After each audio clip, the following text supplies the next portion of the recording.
What I do in German class, Jared, to get warmed up is we do Zungenbrecher, Tongue twisters.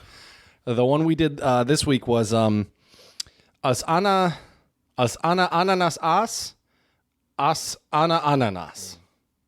Try to say that fast 5 times. Good luck. I'll practice and get back to you on the next episode. All right, sounds good. All right, let's do this. Hello and welcome to the Untranslatable podcast. We are here today to talk about book bans, because if you haven't been living under a rock in the United States, at least, the book Mouse has been banned, I believe, in the state of Tennessee, if I remember correctly, in some schools there. And it was actually a book I read in graduate school, and I think it's one of those books that is really important for folks to read. It was a book written by the son of a Holocaust survivor, and so it's a very important piece of literature for folks out there. And so we are going to talk about book bans, why some books are banned, and also which books are banned as well. And I'm excited to see what Jared's thoughts are going to be on some of these books that are banned, and also some of the places where some of these books are banned. So if you are an avid reader, this episode is definitely for you. Or if you're just curious about what scandalous books you might need to smuggle into your next country of travel, this is definitely the episode for you. So without further ado, I could not do this without my good friend and my buddy Jared. What's going on, Jared? You could do this without me because I'm not an avid reader. First of all, I've never heard of this book Mouse, and I think I can probably figure out why. I went to part of middle school and part of high school in Germany. It was international school, but still, they probably kind of shy away from the Holocaust topics. And then I went to the final years of high school here in the U.S. at a Catholic school. So they're like, listen. Yeah, you're probably not going to get that in a Catholic school either. Don't worry about it. Just learn about Christianity some more.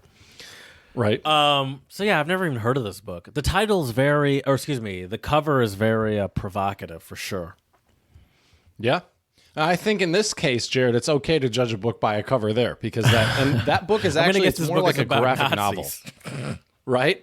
Isn't it? If I remember correctly, isn't the cover like a Nazi flag with like a mouse on it or something like that? It's a swastika with a mouse in the middle. Yep. Dude, so right now I meant to mention the World Cup qualifiers happening for the U.S. for USA versus Honduras. They're playing in St. Paul, Minneapolis, dude. Good luck. Good luck with that. Guess what the temperature is right now. And this is a live game as I'm saying this. Oh, it's below freezing. No, it's not that cold. It's 3 degrees Celsius. Okay. So, that's not great. Fahrenheit. What am I talking about? It's 3 degrees Fahrenheit, not Celsius. Fahrenheit's warm, or Celsius would be warmer. No, it's 3 degrees Fahrenheit. Sorry, I have Celsius written, and that was an accident. And now I just keep saying it because I keep looking at it, but that's wrong. It's 3 degrees Fahrenheit, which is damn near, it's bad. It's cold. That's getting into cold as balls territory. I didn't even know right they played, at least at a professional level. I didn't even know they played soccer in temperatures that cold at a professional level. And I don't even think I'm joking. Like, that seems ridiculous, kind of. Well, I've definitely seen Bayern play games where it's been snowing before. Yeah, but snowing, this is 3 degrees Fahrenheit.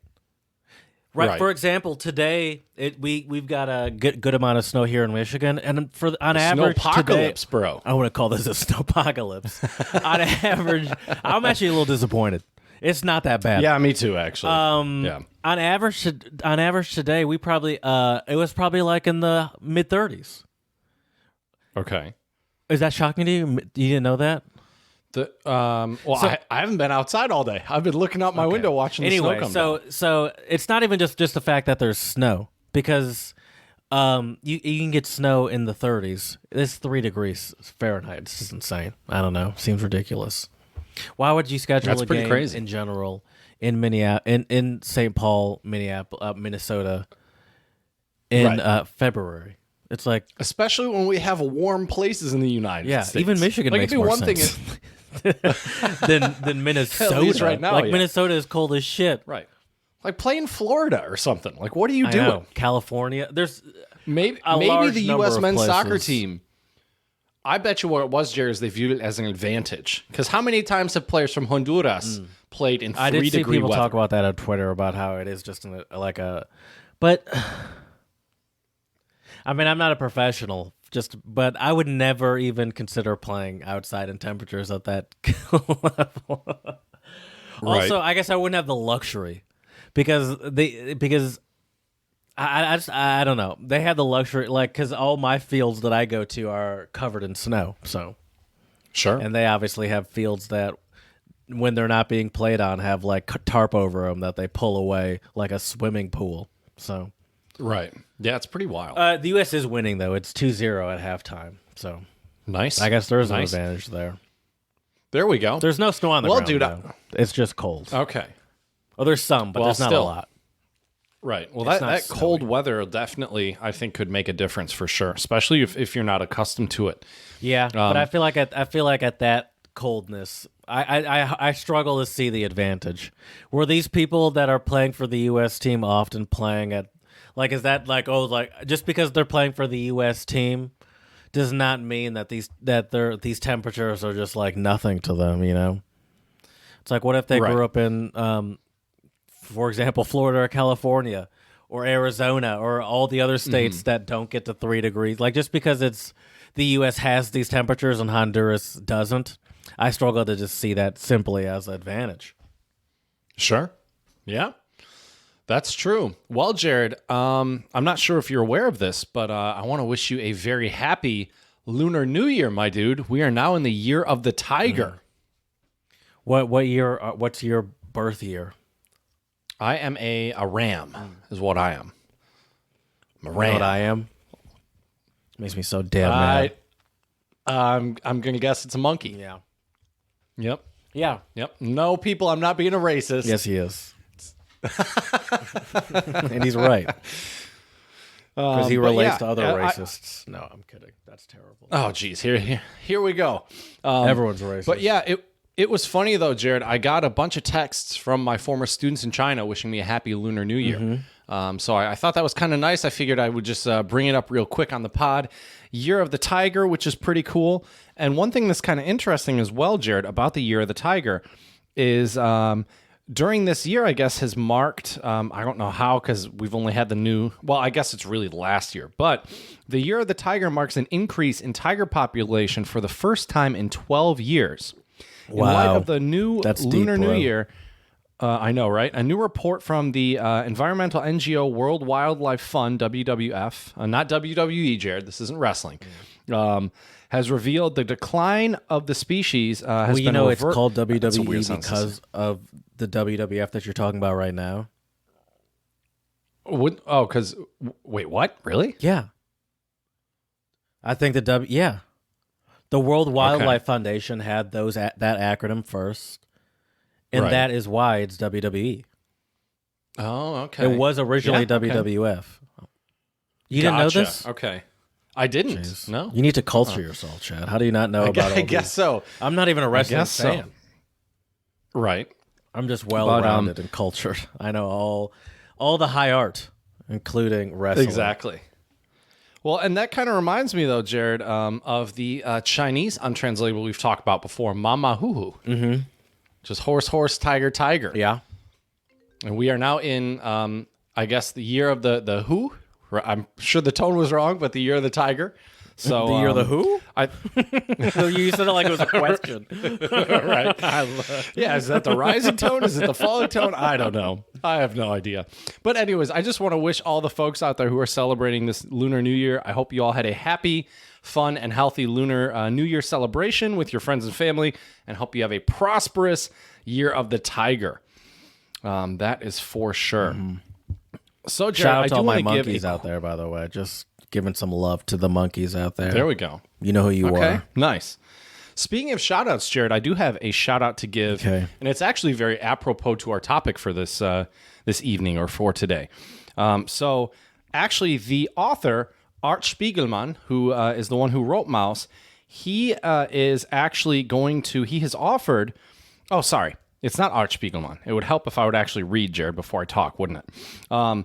So, it's actually Hidden a in the comic book words. store owner. Well, there's a comic book store owner who is going to ship Mouse free to anyone who asks in the Tennessee district where it is banned. Ship what? the book Mouse Right. for I thought you free meant to any actual- kids in that Tennessee school district where it is banned. Okay. So here is the story, Jared. Comic book store owner Ryan Higgins was a teenager when he read Mouse, the Pulitzer Prize-winning graphic novel about the Holocaust. The 1986 narrative and its sequel tells the graphic harrowing... novel? Yeah. Oh, really? Yeah, it's great, I'm gonna get dude. this, bro. You I should. thought this was just It's like great. a novel. I'm gonna get this. No. It's a graphic novel. And what's cool about the graphic novel, well, maybe cool isn't the right word, but what's very striking can really about the see graphic the- novel. Horrors. What it is though, Jared, is the reason there's a specific reason why the book is titled Mouse. It's because basically all of the people in the concentration camp who were the prisoners are mice, and then the officers are cats. So it's kind of interesting, this kind of dynamic It's like an between Adult Swim TV show or something. Yeah, kind of. Yeah, it's like if BoJack Horseman were based off of like serious the Holocaust events, version. I guess. Right, exactly. So here we go. So the 1986 narrative and its sequel tells the harrowing story of the author's father who survived the Auschwitz concentration camp. The books featuring mice as Jewish prisoners and cats as Nazi oppressors were soon among Higgins' favorites. Reading Mouse opened my eyes, Higgins said. I remember thinking, this is about more than superheroes fighting bad guys. It was heartbreaking and emotional, and it brought a whole new window to something I had little knowledge about. When Higgins bought the comics conspiracy shop in Sunnyvale, California, near San Jose, he decided to make sure that the shelves were always well stocked with cartoonist Art Spiegelman's story detailing his father Vladek Spiegelman's experiences and the resulting trauma. For 16 years, that's been the case. When Higgins learned on January 26th that the McMinn County School Board in Athens, Tennessee, had voted unanimously, I can't read, unanimously to ban the graphic novel in middle school classes because of the board's objection over profanity and nudity, he was stunned. Also, though, folks, middle schoolers have internet access. Do you really think they don't know profanity and other stuff? Okay, here we go. So it's just so bizarre. The actual images of the Holocaust are the most graphic, nightmare-inducing images in the world, he added. Why take Mouse out of the curriculum when it makes this horror more teachable to a wider and younger audience? Higgins, aged 42, said he knew he had to do something. Higgins said he had a hunch that sales of the graphic novel would surge, so he quickly ordered 100 copies of the Complete Mouse, which I think are both editions, and there might be some extra content there to give away. I'll donate up to 100 copies of the Complete Mouse to any family in the McMinn County in Tennessee, he wrote on Twitter. Just DM me your address. He would also pay for shipping. About 60 students and parents who reside in the district have contacted him wanting copies, and he plans to ship them later this week as soon as his book shipment arrives. His tweet has gotten more than 12,000 likes. So I want to give a big shout out here to Ryan Higgins. I think this is a great story.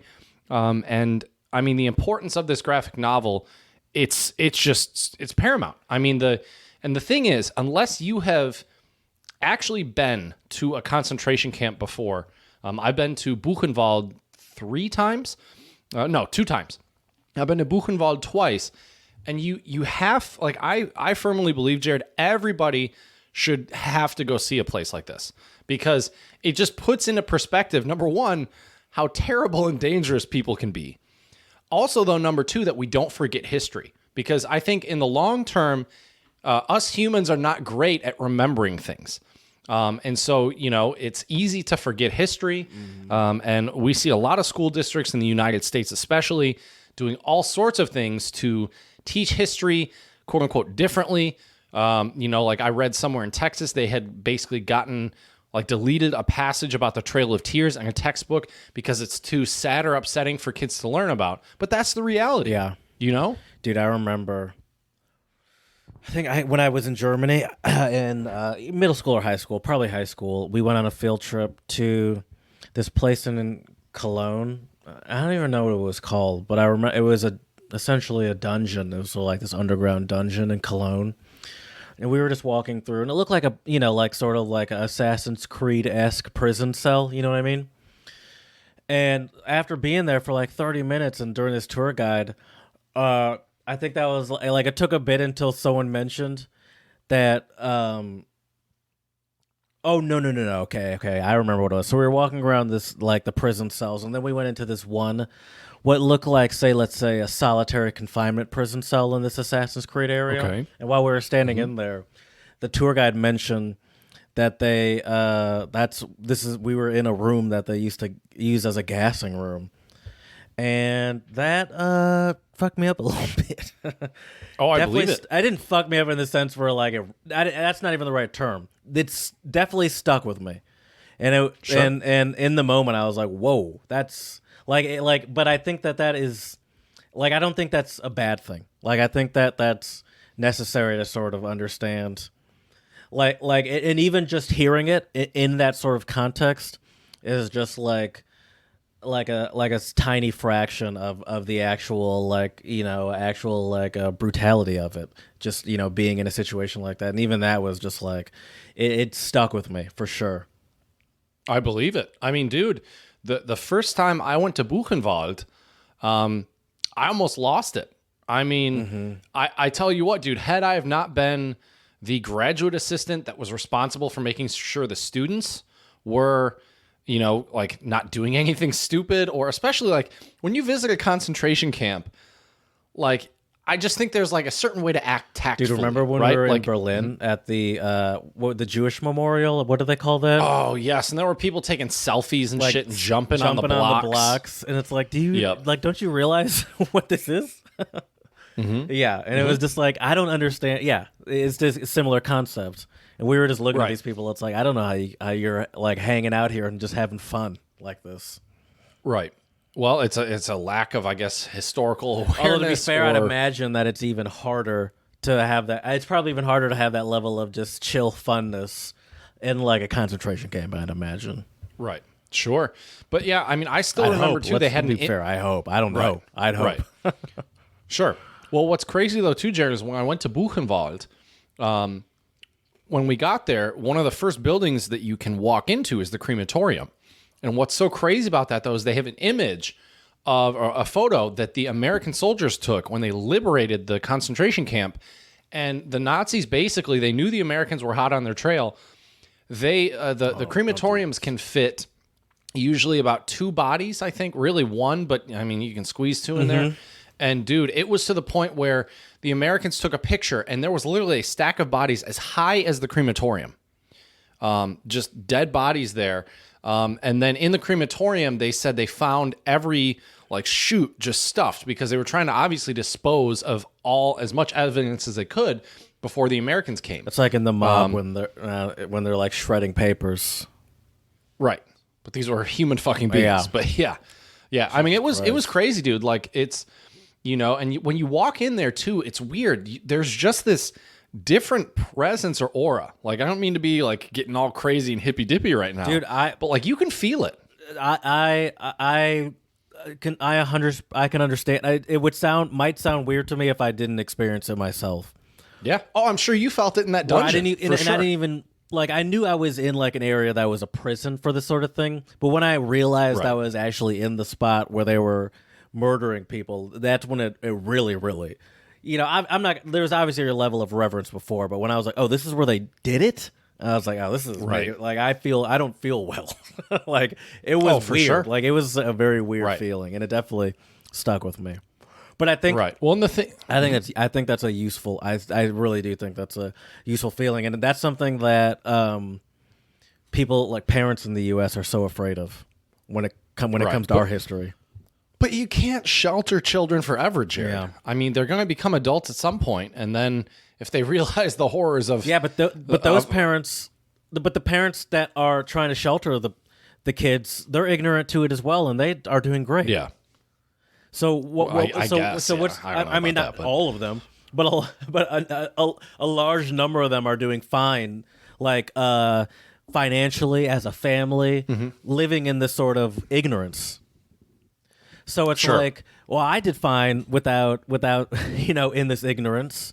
Most people did do fine most of America's living in ignorance. So everyone's done a certain level of okay in this ignorance. So it's like, well, why should my kids have to It's unnecessary for my kids to have to suffer, but it just continues on the ignorance. Oh, for sure. But it's like ignorant people, it's a perpetual cycle. The ignorant people are like, well, why should we expose these people? It's like, well, you don't even realize, because how do you convince ignorant people that they're ignorant?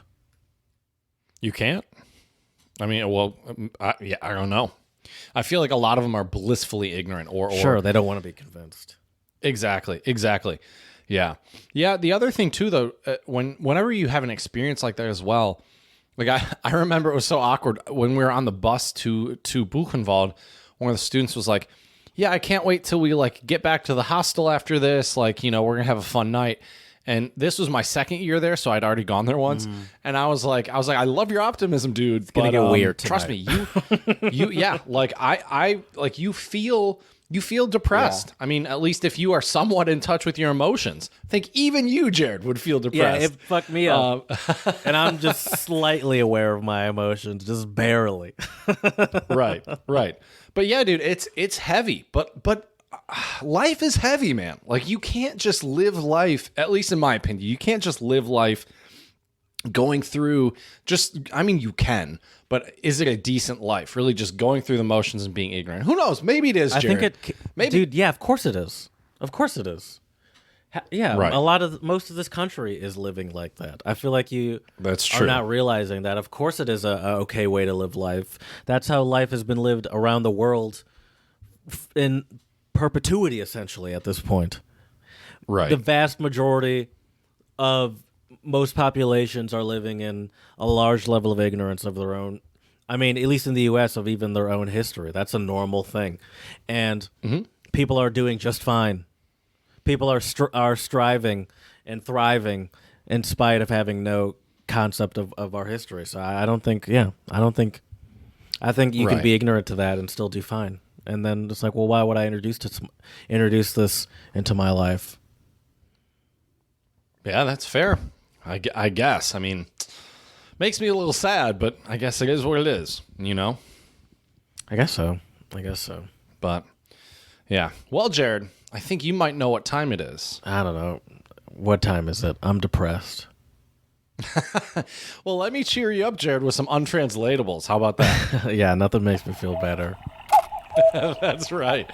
And untranslatables are proverbs, sayings, idioms, axioms that don't always translate one-to-one into English. And we are your tried and true untranslatable experts. And we are here to decipher them for you. And do you want to go ahead and get us started today, Jared? Very perceptive as you see me chew. My first untranslatable, Chad brought this on you guys. If he was looking at me, he'd see I was chewing. And he would know, as a skilled podcaster. Maybe I'll go first. I see him chewing. All right, I'm done now. Hold on. Pulling a Chad. Oh, Topo was a bad choice for that job. Anyway, I have two untranslatables, and they're both Brazilian Portuguese.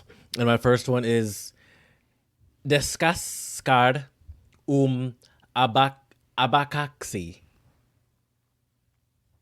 To peel a pineapple. To peel a pineapple. Yeah. Listen, team, you could go so many ways with that. To peel a pineapple. Listen, team. Is that like to skin a cat? Like there's many ways to skin a cat? No. Okay. Here,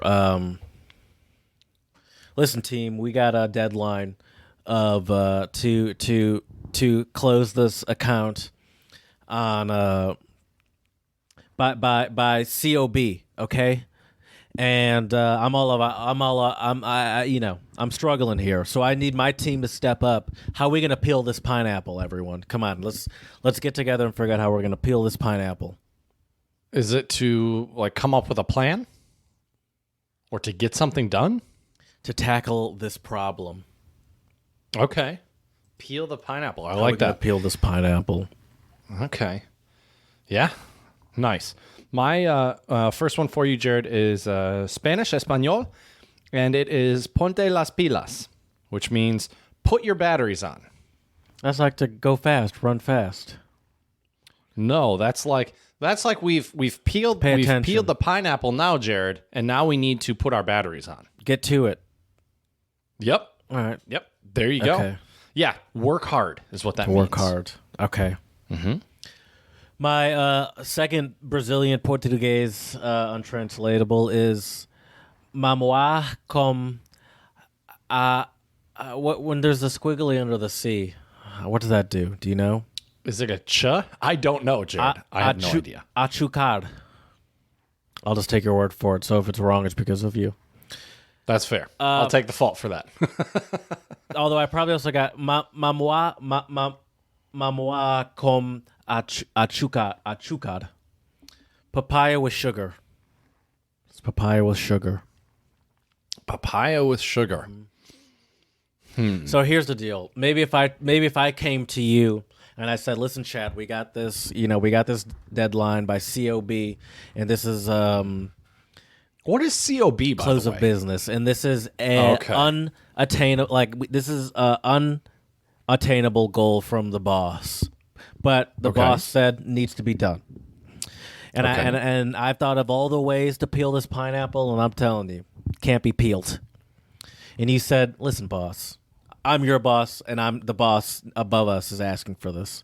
And you say, "Listen, boss, you might not know how to peel this pineapple, but I'm telling you, give me 15 minutes. This is papaya with sugar."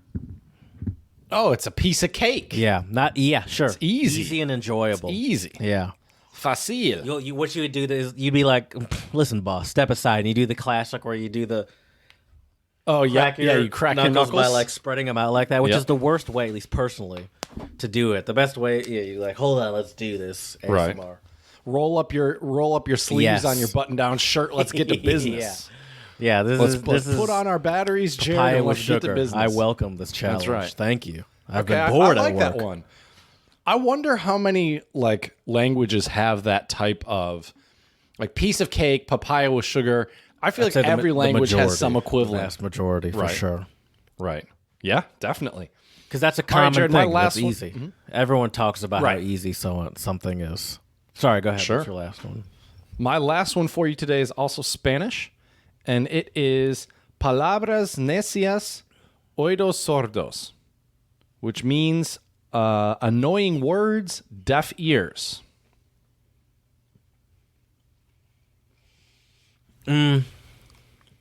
It's not effective to be a micromanager or annoying as a leader.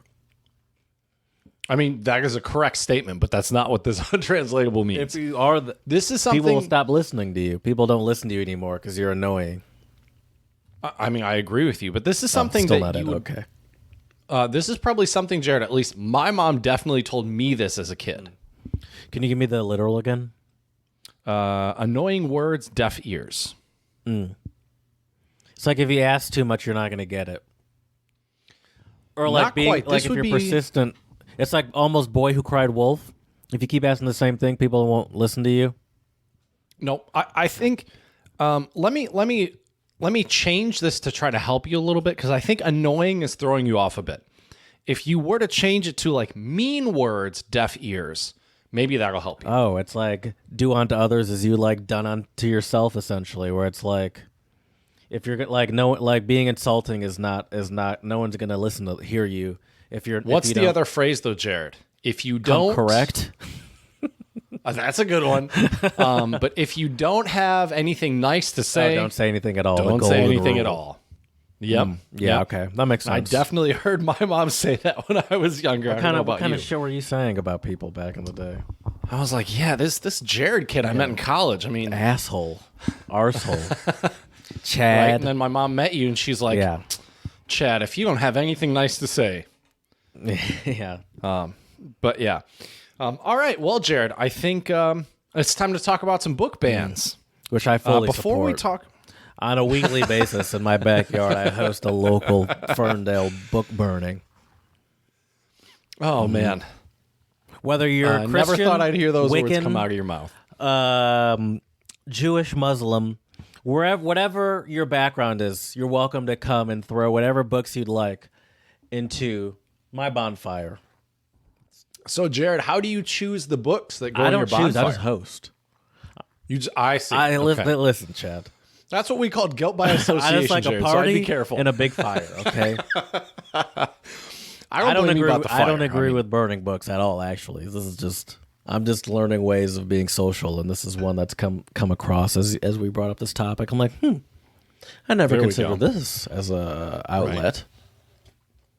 Well, Jared, and let's I bring talk people about together. though. It's beautiful. And then I say, hey, listen, it let's is sing great. Kumbaya as we burn all the holy books.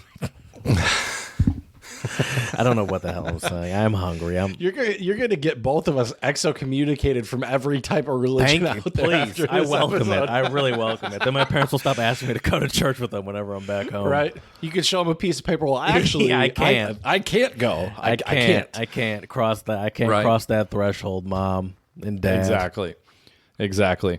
Well, Jared, why do you think though that books might be banned? People are afraid of the truth, man. Okay. Yeah, people. It's just a way of controlling controlling people, and Sure. and whether it be your kids, whether it be a large population of society, whether it be students in a certain district, it's just a way of controlling people. Absolutely. Living in ignorance is key to certain people's survival, especially here in the United States, but everywhere, of course. I mean, yeah, listen, I don't need to name other countries that live in but it's like living in ignorance here in the United States is what keeps us going, you know? Right. Well, it keeps certain political parties definitely, I think, in more power. Yeah. For sure. Keeps white people going. You can say it. Say it. Keeps white people going. That's really, forget political parties. It keeps whiteness going and white people going, really.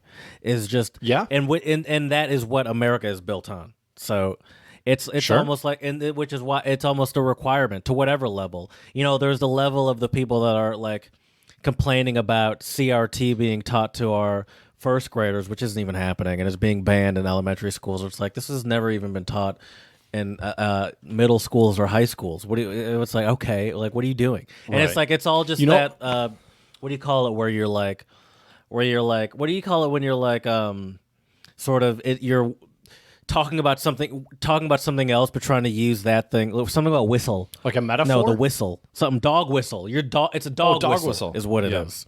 To something completely different, and you're just using this as the excuse. That's the term I was looking for. It's a dog whistle. You know what was hilarious, though, Jared? You mentioned CRT, critical race theory. Mm-hmm. I read somewhere online about this. I don't remember now if it was like a parent-teacher conference or what it was, but a white parent was like, said something. Basically, they said something, about race and racism. And basically what they had said kind of justified the teaching of critical race theory. And then where the teachers at the school was like, thank you for the critical race theory lesson. And I guess like the person like freaked out, which I think is hilarious. Like anytime people can just like, you tell on yourself. I just find those moments hilarious. Yeah, but it still doesn't work. It still doesn't work. Of course not. Which is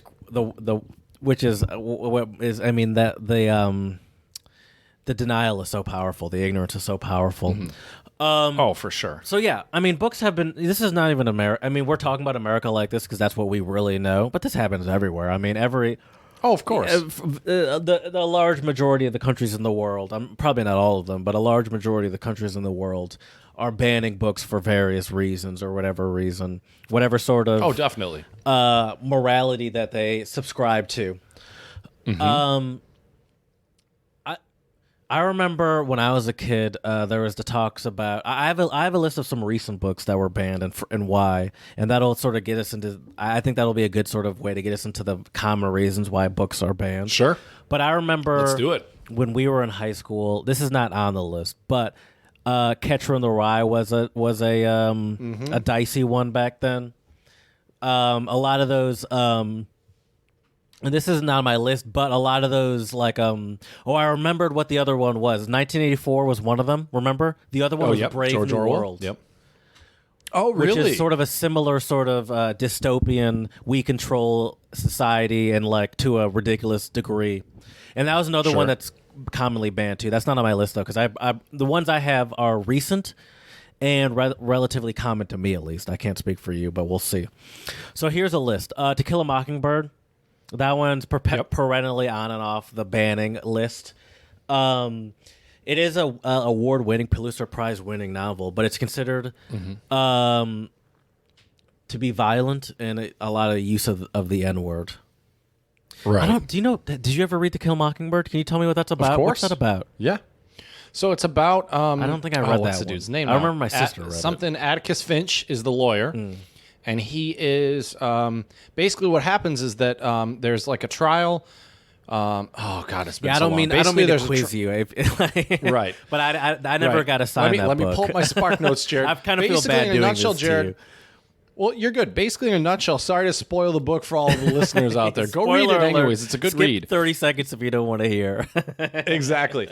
Basically, what happens, Jared, is the book kind of talks about how Atticus Finch, the lawyer, who's a white guy, is the lawyer for this black guy who is accused of, I don't remember now if it was like killing somebody or like raping somebody or what You it can was. say the word He was rape, accused it's of a okay. crime.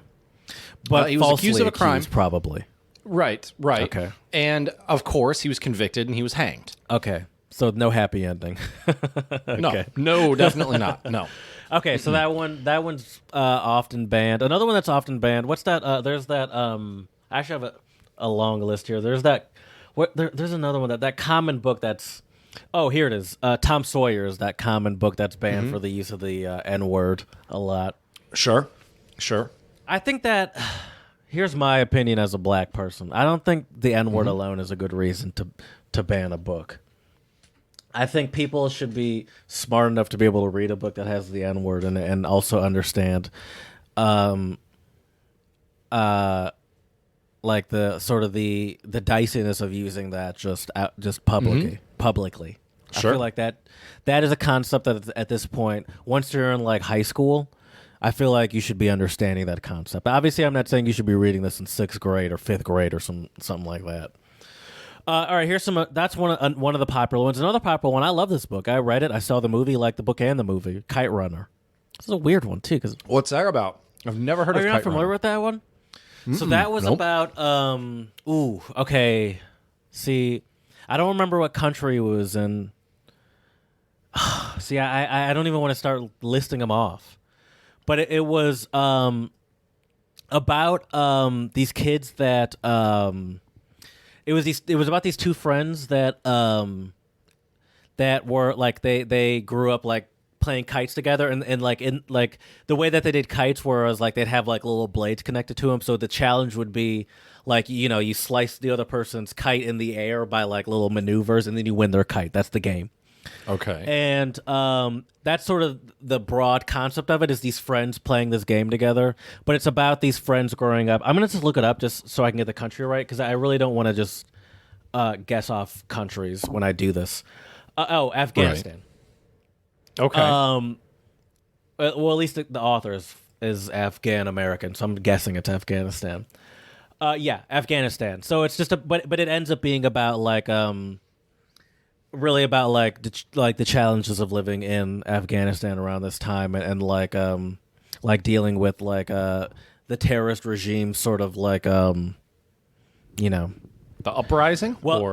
Here's why power? it's I don't even know how to explain it because here's why it's banned. Sexual violence. There's a lot of one of the dude's friends. He gets molested a lot.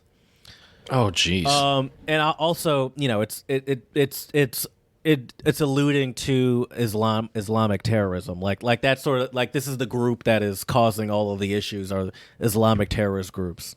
So that's why it's banned. Apparently, I didn't realize it was banned because I didn't read it as an assignment. I don't think. I think maybe I did actually. I don't know. I feel like I just read it, but maybe I actually did read it as an assignment. Now that I think about it in high school, but that one's banned.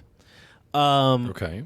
The sexual violence one, I think I can understand why that's a tough one to expose to people, but I think that's a lot of these things that are even the terrorism thing. I think that like a lot of times my personal just idea in my head is like there's no benefit to just like more ignorance. I remember not my grandma, but my cousin. his grandma, so his mom's whatever. Not my grandma, but his grandma, but he's my cousin. Anyway. Sure. I was at their house, and she was talking about how just like all these things about her childhood, like even about sex, about periods, that like she was just like completely ignorant to, and it's just like if her parents. She was just talking about how her parents spent so much time keeping their own children stupid, Yep. And these are her words. I'm not, and she's like, as like a, she was probably in her 70s at the time or 60s or whatever. She's like, or probably 70s. She's like, now as an adult, it is insane to me how much time was spent keeping like your own kids dumb. Don't you want your kids, like, you would think that the common sort of concept would be, I want my kids to be smarter than all the other kids. I want them to know everything. Yep. But it's like so much time was spent like keeping them willfully ignorant to things that they're going to experience, and not only just like things about history that like a lot of people in our American culture, a lot of people can live fine being completely ignorant to culture, to like history, but like, the grandma was talking about, I don't have another better word for it, was talking about like being ignorant to like periods or sex and stuff like that, where it's like, what's the benefit to these keeping kids ignorant to these inevitable things? And that's part of the reason why some books are banned, because of sexual things. For example, I didn't realize this one. There's another one, and these are books that are banned within the past, like, say, 5 years. Captain Underpants, which was really super popular. That's hilarious. When we were kids. Super popular. I read that series. in like third or fourth grade. Yeah, too, all through probably. elementary school. It was popular for us. It's all just like bathroom jokes, like fart jokes, and like. In one part of the series, series was challenged because it was perceived as encouraging disruptive behavior, while Captain Underpants and the I could see that. sensual saga of Sir Stinks-a-Lot was challenged for including a same-sex couple. So, because there was the scandalous, there was so they were alluding to a same-sex couple. There were allusions to a same-sex couple. People were like, no. Here's another one. This one's a little less surprising. Harry Potter. Yep. Banned and forbidden for discussions for referring to magic and witchcraft. What is this? The 1600s? Right. Yeah. Is this the That seems so ridiculous. What is going on here? Right. For containing actual curses, what does that mean? Right. What the hell? Wingardium Leviosa. Now you're cursed. What? I mean, that's not a curse, by the way. That's just a levitating spell. But anyway, I'm not even a Harry Potter nerd. I don't know why I just did that. But that's not really a curse, just to be clear. Oh, that's great. But it is a spell. Excuse me, it sir, is an that's actual not a spell, curse. to be That's a fair. spell. So you're right. You're right. And for characters that use nefarious means to attain goals. That's any sort of good plot. What are you talking about? True, yeah. Any heist movie, should be banned at that. Or most books, any good book should be banned at that point. Right. Sure. What does that even mean? Nefarious means? That's so generic. But I can definitely understand how this idea of magic and spells and curses would turn a lot of people off. A lot of those evangelicals. Now let me ask you this, though, Jared. One thought just came to mind. Why is it why is it not okay for books to have magic and stuff like this? But if you look at like comic books, there's all sorts of different types of magic. Banning is on an educational level. In general, they're not teaching. They're not really assigning. Or governmental level too. They're not. Yeah, but they're not really assigning comic books for academic purposes in like middle school, elementary school, high school, stuff like that. Right. So I think that's why. But I mean, for that matter, why is Captain Underpants on the list? To be fair, though, we had easy access to Captain Underpants as kids, even at book fairs and stuff. Harry Potter. Oh yeah, here's one other. I mean, there are a bunch, but here's one other I have as just recent stuff. Stamped from the Beginning by Ibram X. Kendi and Jason Reynolds. Banned and that's what we were talking about earlier. This idea of critical race theory, which, by the way, I don't think this book is a book that would ever be assigned to like grade school. It's a pretty intense book, but maybe I don't know. I don't know, but. Banned and challenged because of authors' public statements and because of claims that the book contains selective storytelling incidents and does not encompass racism against all people. I don't even know what the hell that means. Right. Of course, I do it want to doesn't also encompass clarify. racism against all people, but it does encompass racism against black people. Oh, by all people, Right. that I mean that there was like, oh, you're not mentioning. I don't even know what that means. Right. Racism against who is not being mentioned. Yeah, I don't get that either. I do want to just clarify something though as well, Jared.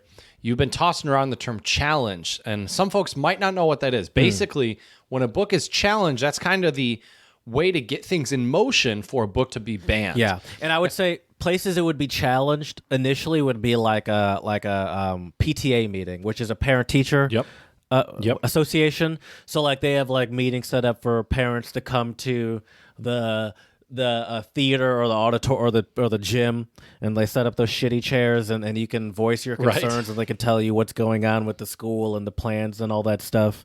And that's usually the first place where people will be like, I don't like that my kid brought home this book. It made my kid ask me about racism, and we're not racists. I don't want my kids to hate themselves because they're white or whatever white people are afraid of. And so usually it starts at like a PTA level, parent teacher association. But then it goes to ridiculous levels in states like Florida and shit, where they're like talking about like banning critical race theory in grade school, which has never even been a thing that they teach in grade school. Right. But they're just so afraid of young people learning about the realities of racism. Right. Sure. I'm curious, Jared.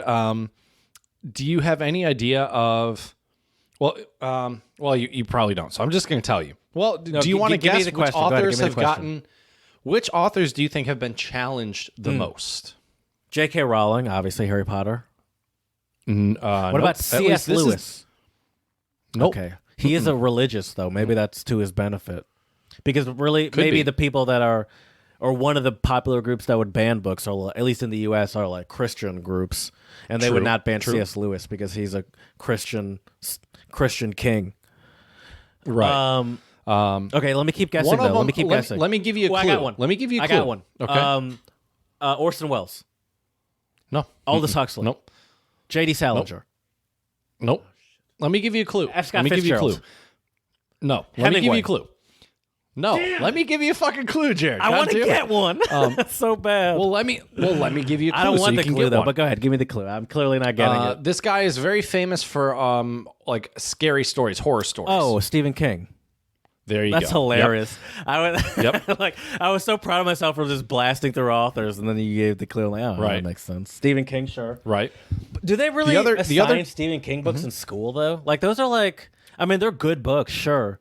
But to me, a lot of them feel more like maybe in an English lit class. Maybe. I'm not sure. That's a good question. That's never even been like a consideration, at least in any of my literature classes. Right. But maybe that's part of the problem. Because they're good books. Right. Clearly, he's considered one of the great writers. I mean, like he has a book about that book on writing that is commonly cited as a great writing resource for writers of all sorts. So like he's considered a legendary writer. So maybe part of the reason why I've never experienced them in high school is because of that, where it's like you also discount. I'm sure that genre in general. You were also in a Catholic high school. Why the hell would you be reading a horror story in a Catholic high school? That's true. And I think that genre probably gets discounted too, a little, like in general. Probably. But that's a good point, though. I went to a Catholic school. They would not. That's like assigning Harry Potter to them, essentially. Exactly. Exactly. And then you're going to go to hell, Jared, just because you're a witch. Thinking that magic is real. Actual magic and spells and curses. Right. Exactly. Now I'm learning actual curses to fight against Jesus. There we go. So the other two authors, Jared, who get challenged the most are Toni Morrison, who I've never heard of, to be honest with you. But I'm not going to... I believe that's a black woman. Toni. Okay. Yep. And the books that have been challenged the most are called The Bluest Eye, Beloved, and The Song of Solomon. Yeah, that's a black woman. Okay. She is. I imagine. Let's see. I don't know. Like I've heard of the name clearly, but I don't know what she's. But she's writing about like I don't know what she's writing about actually. But yeah, I could imagine that a black woman that is very prolific as a writer would cause a lot of problems for a lot of white people. That's not surprising to me in the slightest. And then the other one, Jared, is Judy Bloom. And Judy Bloom actually has the most books that have been challenged at 5. Doesn't she write? And then Stephen King's in the middle. Judy Bloom, doesn't she write those aren't they like those like mystery novels? Isn't that what she writes? Like those like young teen mystery novels? I thought so, yeah. American writer of children's, young adult, and adult fiction. Published more than 25 novels. I Are think you so. there, Yeah. God? It's me, Margaret. Yep. Oh yeah, I can imagine. Yeah. Okay. All right. I'm not. Maybe she doesn't write mystery novels, but I'm familiar with her name too. I'm not familiar with her work. But I'm an idiot, so what's that? Yeah. Me not knowing something means nothing. That's essentially what I'm getting at. True. But yeah, I don't know, man. I find it so funny though that Can it's I ask like you this? I understand you're about Sure. to say something I'm sure was very profound, but I'm going to cut it off. Do you think there is any good reason to ban a book? not really, to be honest. Spreading blatant misinformation. Well, the other thing is I will say that some books definitely aren't age appropriate. So And that's the thing. Because I bring up bringing like the blatant misinformation thing, and it's like, well, there's one thing about what are we talking about banning a book? Are we talking about banning it at a government level where it's illegal to sell it, or not teaching it to kids? Right. Well, yeah, there's a big difference. I think that banning a book like governmentally, so it's like you can't buy it in the country. I think that's ridiculous. I find that a little crazy. Yeah, I agree. But I agree. But I think those books that would be so ridiculous, that a banning, like they wouldn't even be considered to be taught to students. Sure. Like the books that are banned, for the most part, are here. So here are some of the common reasons why I see that books are banned. Racism, talking about racism realistically. Yep. Talking about the LGBTQ community realistically. Sure. Also, just sex in general. Sex in general, yeah. Yep. I would say any sort of questioning of religion, magic, Sure. which is not questioning of religion, but anything Magic that's and considered occult. like supernatural is the term. I guess Sure. it would be a good sort of overarching term for that. It's just like that sort of stuff that's like, far-fetched. Although, Sure. The Lion, the Witch, and the Wardrobe, written by C.S. Lewis, they're walking through the back of a wardrobe. That's ridiculous. And they love those Sure. Christians love that book. What's that about? That's ridiculous too. Violence, Yep. which in book form, Which is kind of ironic because all the movies and video games that are so also violent. read the Bible. How violent is that thing? Right. Killing No- children, yeah, no killing kidding. your own children, Right. Yeah. torturing people, Or about to kill your brother, Yeah. right? Or no, was he going to kill Who's his son? gonna and kill God his son? I don't remember. brothers. Wasn't- Cain and Abel. One of them was That's told who to I'm- kill their brother. that's Yeah, what I was thinking you've about. seen Year Yep. One, the movie. I have. Yep. I have. Yeah, you got your Bible knowledge from a Seth Rogen movie. Exactly. Yeah.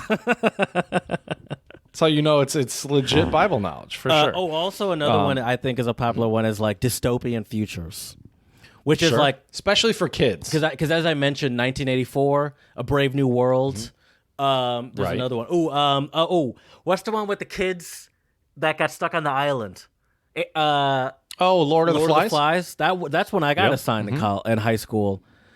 But that one is a common one. That's also because that's kind of a brutal book. I mean, it's about kids murdering each other essentially, getting stranded on an island. Oh, and, for like, sure. Fighting each other for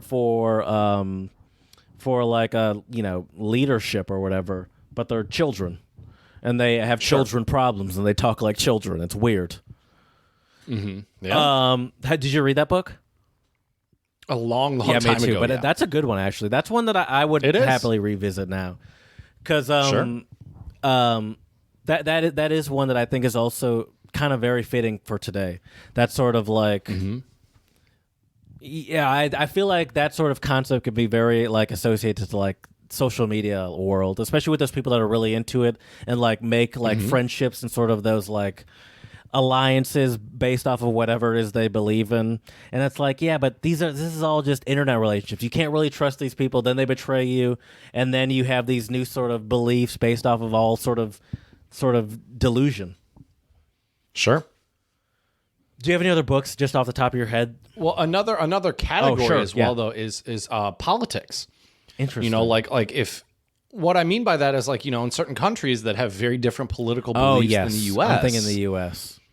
Because I think Right. No, I'm saying more so abroad. I think we're pretty okay with talking about politics here, even though. Well, yeah, you can buy almost anything here. I mean, you can buy the Karl Marx's Communist Manifesto in the U.S. I don't know what. Although what I'm saying is like talking about like we're talking about like governmental bans. Where do you think? Yeah. Where do you think the Communist Manifesto would be banned?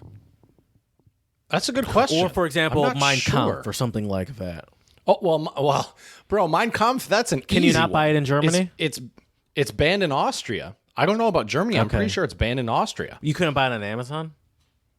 Yeah. I mean, I don't know. Obviously, That's a you not wouldn't question. know. You ever tried? You buy everything Have you on not Amazon. tried Come on, to buy Mein Kampf specifically in Austria, Chad? Right, because I totally want my Austrian friends to think that I'm a neo-Nazi, Jared. Put that of on your course. bookshelf. Right? But yeah, well, here, hold up. Mein Kampf, hold up, right here. Mein Kampf. Certainly, Adolf they're not Hitler teaching wrote that his- in German or Austrian schools, So right or here, any Jared, school right for here. that matter. Let's be honest. So, including the Austrian ban, Mein Kampf was illegal to copy or print in Germany from Hitler's death in 1945 until the copyright expired in 20. But interesting. So the copyright expired. So now I don't know. Interesting. But I would think that I'll give Germany this. I think that they take their history seriously enough. I'm not saying they're perfect when it comes to racism or anything, but I feel like as far as educationally goes, they take their own personal history seriously enough that it doesn't bother me if they were to sell Mein Kampf today.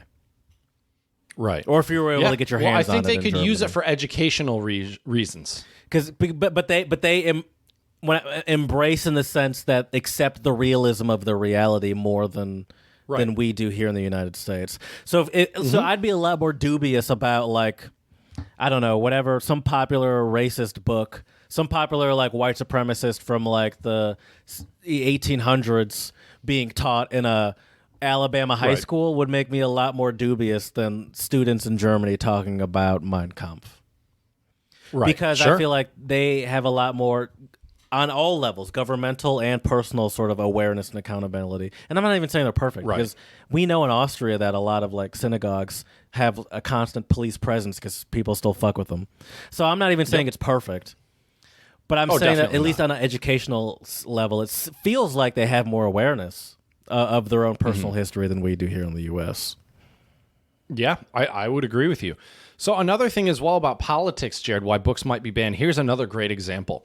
So in Bosnia, there's a book called The Mountain Wreath by Peter Petrovich Njegoš II.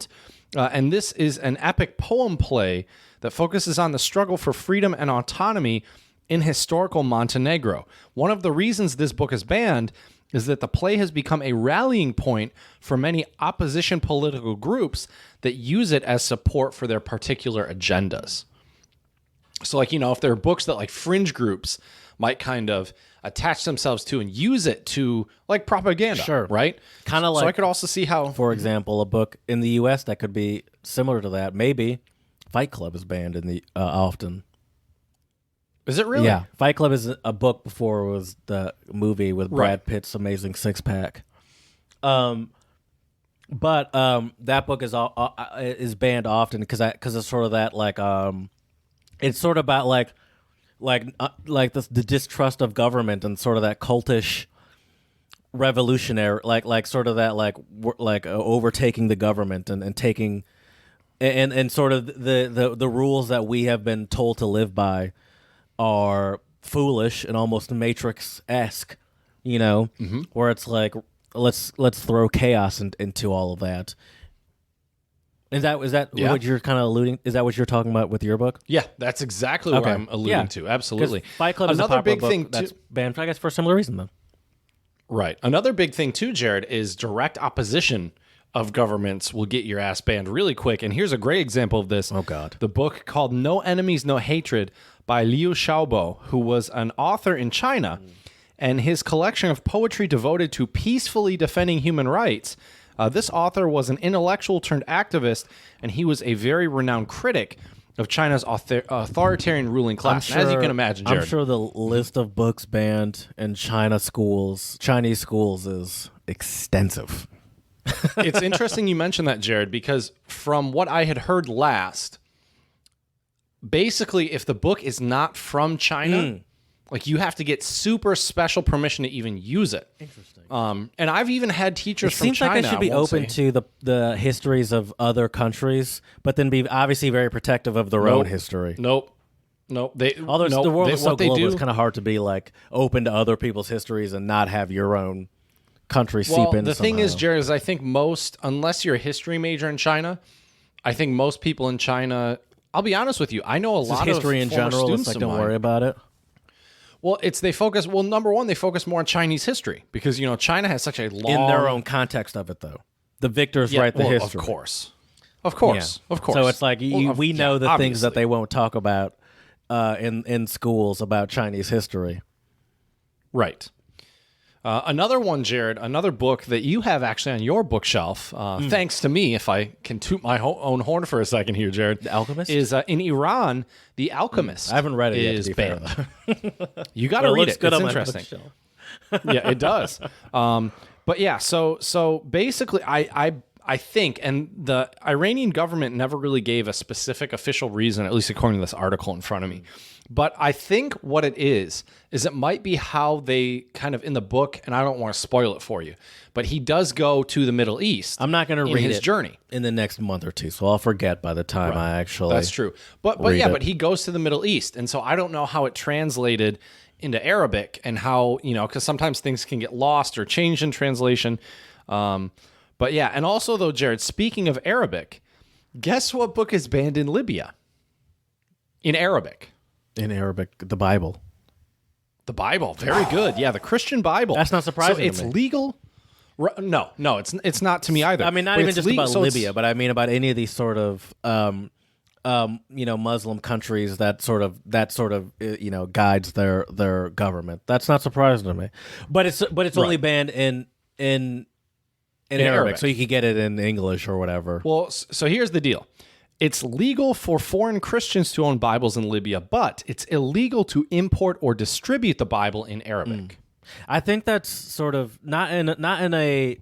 I don't agree with this, but I think that's smart as far as a government that's trying to, because you still have. It's like, hey, we're not telling you can't get it. We're just saying there's no benefit for us to provide. Like it's sort of like an oxymoron to that, I only say this in the sense where it's like I can understand how they can sort of justify it. Sure. I'm not saying I agree with it, obviously, but I can see I can understand that justification to the people. Now here's a funny one, Jared. This book is banned in Malaysia. It was super popular a couple of years ago, especially with the ladies, and it was so popular they made a movie out of it. 50 Shades of Grey. Yes, why would sir. they be teaching that in school anyway? Well, this is banned by the government. Really? This isn't schools. This is Malaysia as a country. Really? So right here, E.L. James best-selling erotic romance. Even though 50 Shades of Grey is so popular here in the U.S. and really had a moment like 10 years ago or whatever, that sort of book like that, where it's like that sort of erotic novel, it's like a dime a dozen. That's just like that one. Was super popular, but you could like that sort of book. You could get that at any sort of airport bookstore. That sort of book. Well, not in Malaysia, Jared. Apparently not. But any sort of book with some dude with long hair on a horse at a right. It's a similar concept. Right. Exactly. So this is what happened though. So it was banned in Malaysia for obviously explicit sexual content. The Malaysian censorship board refused to grant certification. Ooh. Yep, that's to the film. Scary. You can't do that in the U.S. That can't even exist in the U.S. Well, listen to this though, Jared. The head of the Malaysian Film Censorship Board, Halim Abdul Hamid. That creeps me out. well, don't go to Malaysia, Jared. And you'll I be might fine. visit. It actually seems like a lovely place, but I'm not going to move there. The head of the Malaysian Film Censorship Board, Abdul Halim Abdul Hamid, said the film is, and I quote, more pornographic than it is a movie.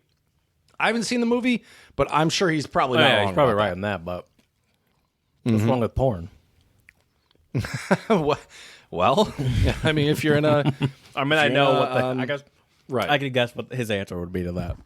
right. Well, Jared, if you ever want to convert to Islam, guess where you shouldn't bring your Quran with you to? Israel, probably. Well, probably. Also, Was that what North you were Korea. guessing? Okay. North Korea. Oh yeah, so, aren't they pretty the Quran, like anti-religion in general there? I believe so. Yep. Right here, the only thing that people are permitted to worship, Jared, is the nation's dictator, Kim Jong-un. So there you go. Yeah. Scored perfect hole in one on all 18 holes. He can run a mile in 5.5 minutes. Yeah. Exactly. But I'm trying to see if there's any other interesting I remember my dad is a real NPR head, and I remember when Kim Jong-il passed away, and I was in my dad's car, and they were talking about like the rules for like you had to show remorse, like cry and, for a certain amount of and time. if you weren't showing it in public, like during the sort of public ceremony for his death, you would be like you would be punished for in whatever way. I don't know what the way was, but so yeah, that's not surprising to me. That I mean, any sort of there's no benefit to a country that does something like that to introducing some like other forms of hope. Right. Depressing Sure. thing to say, but Sure. Yeah. seems like what they're getting at. Oh, for sure. Yeah. I It's mean, really really, kind of scary to me that something like that exists, because I feel like it sort of is a reminder to me that like sort of the things that we think like we think we're so like progressive here in the US, and we're like past that or whatever, and we have end racism written on the end zones on the football fields and on our soccer jerseys. But it's like Right. I feel like we're not as far away from that as we think we are. I agree with you. And it kind of scares me sometimes. People get very comfortable, absolutely. especially like in the US. It's so easy to just get so comfortable, and it kind of makes me afraid sometimes. Yeah. Well, that's why we need to not have books banned, Jared. Keep your mind open. Yeah, read everything. Read it all. Yeah. Like Joe Rogan. Well, exactly.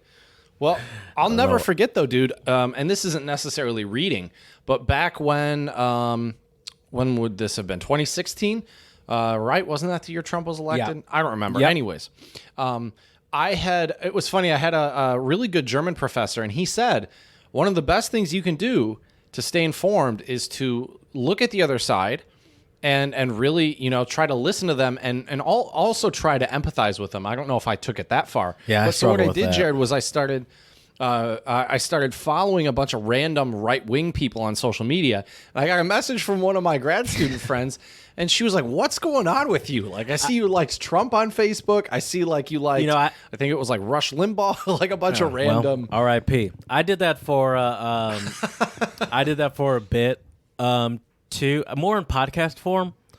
But I just found myself more I didn't enjoy just getting angry. There was a bit where I'm like, all right, I enjoy the perspective, especially if you're like for example, I used to listen to Adam Carolla, where it's like I can handle your opposing perspective because you're funny. But then after a matter of time, I mean, this was years ago that I stopped listening. I haven't listened to him gets in a while, old, but right? it's like I can't. It becomes repetitive, and also like the ideas obviously become more like it's just like I can't do it. And so I understand that perspective of like taking in the opposing side, and I think it's useful to be aware of their perspective. But also, I think, at least for my own personal self-preservation, it's not beneficial to me to just like be so aware where I'm just constantly taking in that information, because it's like, especially as a black person, where it's like this is like to a certain extent could be personal. Why do I need to constantly listen to this person's opinion that is just like, well, what were they doing, or why were they, where it's like this sort of whatever blaming of the victim or whatever it might be, where I'm like, I don't agree with you at all, I feel like I could be in that situation where you're sort of just blaming me, and I'm some sort of victim, like say, I don't know, any sort of I don't know. So I get that, and I agree with that, and I still do it sometimes to a certain extent, even via like Twitter and stuff, but I don't like it. Like it doesn't seem And I guess maybe people that are completely opposite to me say the same thing, but I don't think they have the awareness to be like, it's not good for my mental health. Maybe they do. Well, that reminds me of like a meme that I saw circulating around near Thanksgiving. And it's like, so do our racist relatives go, oh, I'm going to go see Lindsay at Thanksgiving and have to hear her woke? You know what I mean? Like, see, that's so funny because my racist relatives are like, it's a completely different thing. I definitely have the racist relatives, but it's I don't know, it feels so different. It's the racism against like, I don't trust white people. But it's like, it's coming from like 50-plus-year-old black people. So it's like, it's like, of course you don't trust white probably people. in the South, yeah, too. you grew up, that makes it worse. Most of my family grew up in times where they're like, yeah, I went to the black movie theater. Like, my parents are in their 50s or whatever, in their 60s, not in their 50s, in their 60s, and they went to, like, the black movie theaters. And it's like, I don't, it's not the same thing to me. It's not the same thing to me. Right. Well, different times, you know, it's, but I don't know, man. I think overall, I'm a big fan of you should be able to read whatever the hell you want. Obviously, to some degree, I can see why schools might ban things for certain ages and groups. But do you need to ban, or is it just like common sense? I think the banning is not common sense. Dude, you hit the nail on the head. The banning that happens in schools is not common sense because it's like, oh no, we can't teach kids about spells and curses. It's like, what the hell are you talking about? Like what? Right. Yeah, because they're going to start doing these spells, and then people are going to start flying around the classroom. That gay people are real, that gay relationships are real and can be healthy, or unhealthy, the minorities or and people of color have had hard times because of racism. Exactly. It's like I understand maybe not wanting to, like, but it's not even about like I understand not wanting like to teach that to a 6-year-old, because it's like a 6-year-old would never be reading a novel like that. That sort of information would even be in. To even get to a level that you'd be reading a thick novel like that would have that information, you'd be in like higher levels of high school anyway to even to get to a book that thick and sort of dense in concept. So it's like at that point, once you're getting 15 plus, you need to start being aware of the realities of race and racism, especially in the U.S., but anywhere. Because anywhere, whatever that might mean to the context of your country and whatever but I mean, like, at a certain point, you need to be aware of the realities of your world. And it's like, obviously, we shouldn't be teaching this to 8-year-olds, but they'd never even be able to understand that book to begin with. So it's like book would never even be placed in front of them, ever. Exactly. Yeah. So it's like but these you're fears. Right, though, about the that's why sense, to me man. These fears seem so ridiculous. Because it's like the fears you're talking about. Those books that you're afraid of, that your kid's getting a hold of, would never be placed in front of your 6th grade kid, ever. Right. Probably they couldn't understand half the words in that book, you know? Sure. Or it's like they wouldn't even understand what's happening. Yeah. Yeah, it's I don't know, man. It just blows my mind, Jared, that the narrative in the U.S. is that we're this free country, right? And then you have these like book bans, especially like book bans about like Mouse, like we talked about at the top of the show. You know, I just find it funny, and I will say though that like, yeah, sure, Mouse is definitely violent, right? Well, you have now, and I'm trying to buy it on Amazon. It's sold out. Yeah, at least in paperback form, right? The $15 version is sold out. I can buy a hardback form for $45, but it's aggressive for a book to me. Sure. Yeah. Yeah. But it's I don't know, man. It makes me sad to see that especially important things about history are being banned. And it is this kind of willful ignorance that we also talked about, you know? Yeah. Yeah. I mean, for sure. Yeah. Whether it comes to like the banning of religious texts in North Korea, or the banning of books about racism in the U.S. It's all coming from the same sort of fear about, like, knowing the truth. I don't want these people, my people in North Korea, to know the truth about that I'm not the reason that they're alive right now. Or I don't want my kids here in the U.S. to know that our ancestors enslaved a large majority of the population that you see, you know, in history that you see walking around every day. And then that our ancestors are responsible for that sort of context of how the U.S. operates. Or it's like you can say that to white people and not have this sort of constant fear of like, well, I didn't own any slaves. It's like you can tell them the truth of the history without having that sort of reflexive, defensive Sure. reaction to being like, why are you saying I'm the problem? It's like, well, why are you so defensive about being the problem? Yeah, it definitely, that's kind of a red flag, I would say. Yeah. Put that on my Twitter. For sure. Yeah. Well, let us know what books that you think shouldn't be banned that are banned, or books that you've read that maybe should be banned. I don't know. Let us know. Hustler, at Untranslatable Podcast at gmail.com. I read it for the articles. That's exactly. Just like I go to Hooters for the chicken wings, Jared. Of course. Or I guess Twin Peaks. That's what's around here. But yeah, for sure. Let us know, though, at untranslatablepodcast at gmail.com. Check us out on Twitter and Instagram. Twitter, Untranslatable1, the number 1. Instagram and YouTube, Untranslatable Podcast. And please, 5-star reviews on iTunes. Let us know how we can make this podcast better for you. So as we say here at the Untranslatable Podcast, Dziękujemy, muchas gracias, shisha, and dos vidania.